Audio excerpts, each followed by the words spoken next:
అసలు భోగి అనేటటువంటిది మనకి ఏ తిథి ప్రకారం జరుగుతుందా, ఏ విధంగా చేసుకుంటాం మనము అని అంటే, భోగిని చూడండి, మనకి ఉదాహరణకి వినాయక చవితి ఉందనుకోండి, భాద్రపద మాసంలో వచ్చేటటువంటి శుక్లపక్షంలో వచ్చే చవితిని మనము వినాయక చవితిగా స్వీకరిస్తాము.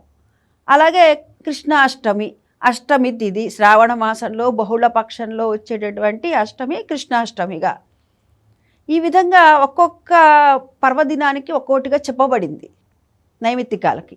అయితే ఇప్పుడు మరి భోగికి అలా ఎట్లా తీసుకుంటామండి? మనం ఏదైనా తిథి ఉంటుందా, నక్షత్రం ఉంటుందా, వారం ఉంటుందా, ఏ విధంగా మనం పరిగణలోకి తీసుకుంటాము?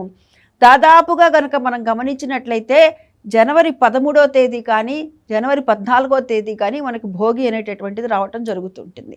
అయితే మనం ఏ విధంగా పరిగణలోకి తీసుకోవాలి, భోగిని ఎప్పుడు చేసుకోవాలి భోగి పండగను అని అంటే, దక్షిణాయనంలో చిట్ట చివరి రోజు ఏదైతే ఉందో దాన్ని మనం భోగిగా పరిగణలోకి తీసుకోవాలి. చిట్ట చివరి రోజునే మనం భోగిగా పరిగణలోకి తీసుకోవాలి. అది మనకి ఇక్కడ ముఖ్యము.